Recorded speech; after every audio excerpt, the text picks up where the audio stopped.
नमस्तेस्तु भगवन् विश्वेश्वराय महादेवाय त्र्यम्बकाय त्रिपुरान्तकाय त्रिकाग्निकालाय कालाग्निरुद्राय नीलकण्ठाय मृत्युञ्जयाय सर्वेश्वराय सदाशिवाय श्रीमान् महादेवाय नमः। ॐ नमः शम्भवाय च मयोभवाय च नमः शङ्कराय च मयस्कराय च नमः शिवाय च शिवतराय च।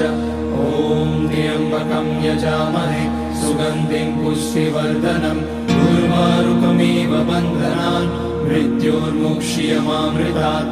नागेन्द्रहाराय त्रिलोचनाय भस्मांगराय महेश्वराय अगर वो चारों के साथ व्यवहारिक जैसा करता तो पापा तस्मै नकाराय नमः शिवाय मंदाकिनी सलिल चंदन चर्चिताय नंदीश्वर प्रमथनाथ महेश्वराय